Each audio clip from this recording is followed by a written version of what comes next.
Garoppolo, an excused absence from minicamp. Here is Shanahan from yesterday explaining why Garoppolo isn't there with the permission of the team. All his rehab is down in LA, so for him to stop it to come up here for a 3-day minicamp doesn't make much sense for him or for us, so we want him to stay with his rehab.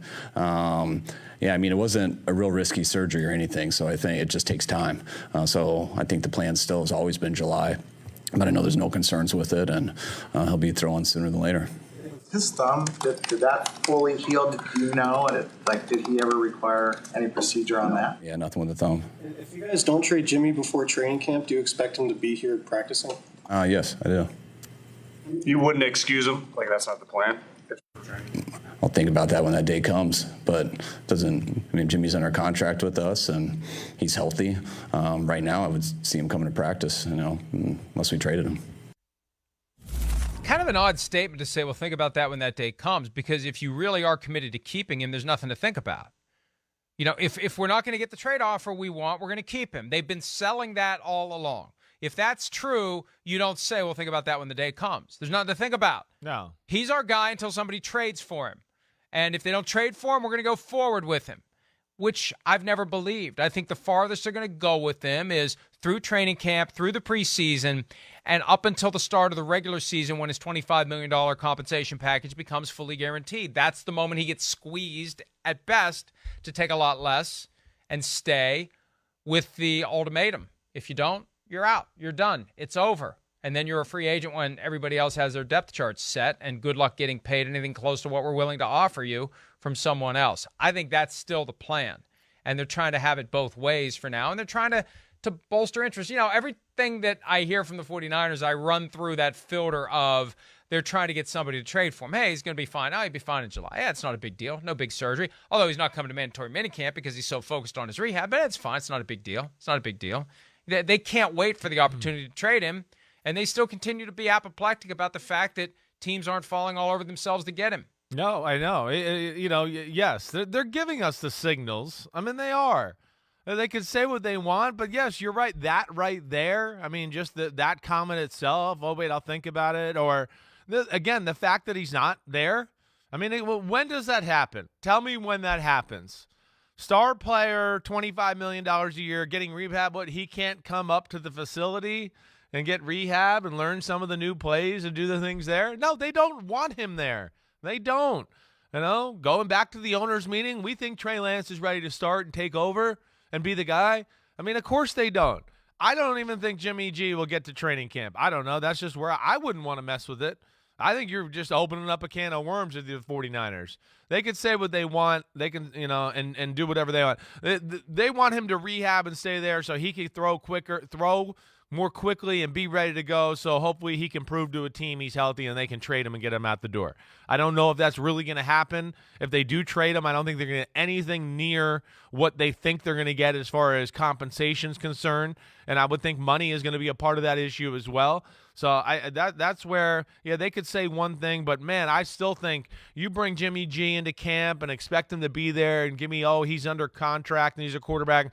I think you're going to have more issues than you like. To me, there's not a lot of positives for the 49er football team by bringing them there and having that distraction and seeing the players and having him practice and maybe practice better than Trey Lance on a lot of days and have the players answer that type of stuff. To me, it's not worth it for a team that I look at as Super Bowl worthy. Or just having him there to undermine the effort to make Trey Lance the starter, to provide a distraction. And I know the other side of that is, hey, Trey Lance, if you're going to be a great quarterback, you got to deal with some crap from time to time. Sure. So just go out and have a great day. Go out and play better. Go out and perform in a way that makes it without question that you're better than Jimmy Garoppolo. Prove us right. So that's part of it too. It's the deliberate cajoling of Trey Lance to try to make him into a better quarterback by maybe having Jimmy Garoppolo linger. But it's just a weird situation.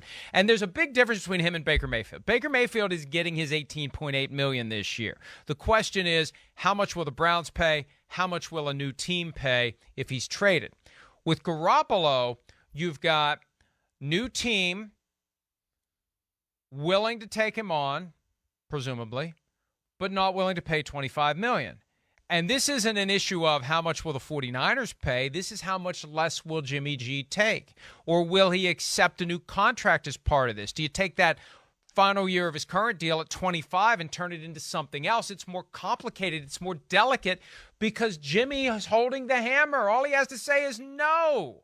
No, I'm not. Hey, Jimmy, here's our proposal. We're going to trade you to the Panthers. I'm just pulling a team out of the air, a team that maybe, who knows. But, hey, we're going to trade you to the Panthers. And here's the deal. Here's the deal. They're going to pay you 15. And you get to be a free agent after the year. And you get to walk in the door right now and compete to be the starter. How do you like that, Jimmy? What do you think of that? It's like, well, I'm supposed to make 25.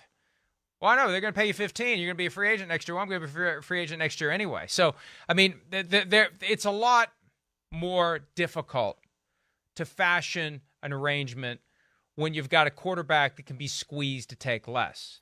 Because he can just say, screw you. I'm not taking a penny less. Cut me. That's the power that he has over this. And nice guy Jimmy, that talking point that the 49ers like to feed to media that is directly or indirectly on the payroll, at some point that goes out the window because Jimmy's got the final say over this because all he has to say is I'm not accepting a penny less than what I'm due to make this year. And if you don't like it, your only alternative is to cut me unless you can trade me to a team that's willing to pay me 100 cents on the dollar. Yeah, no, I hear you. I really think that, if something doesn't happen here in the next month, that we're going to see a similar scenario here in training camp. They're going to tell Jimmy to stay away, or as long as he's okay with that. Stay away, rehab, do your own thing, because Jimmy's not going to really want to be there either. He's not. The writing's on the wall. He knows what they want to do. So that's a difficult situation to want to be in or whatever. I think ultimately that's what we're gonna get to, is Shanahan's gonna get to that moment when they get closer to training camp and realize, wait, do I really want to deal with this? Does he really want to deal with this? And they're gonna figure out some way as they wait for a trade or something there, to tell him to stay away from training camp in the meantime, so they don't have to deal with it and he can continue on with his own process of getting better and getting ready for the season. I really feel like it's headed that way. And it's going to be such an awkward sell. It's a little awkward now, this idea that he has to stay in L.A. and rehab. I mean, I'm sure they have the machinery in Santa Clara where he could show up for a few days, attend meetings, and still do his rehab. Yes, it's not like he's rehabbing 24 hours a day. But what will they try to sell us in July? Well, he's fine, but he's really focusing on being more than fine. He's staying in L.A. to continue to rehab an injury that he's fully rehabbed. He's fully healthy if anybody wants to trade for him, but he's making sure he's extra fine. He's extra rehabbed. He's extra ready to go in the event that someone will finally, please, for God's sake, make us an offer so we can unload this guy and take that $25 million and give it to Deebo Samuel and or Nick Bosa. Hi, I'm Mike Tirico, and thanks for watching. Make sure to hit subscribe for the latest news and highlights from NBC Sports.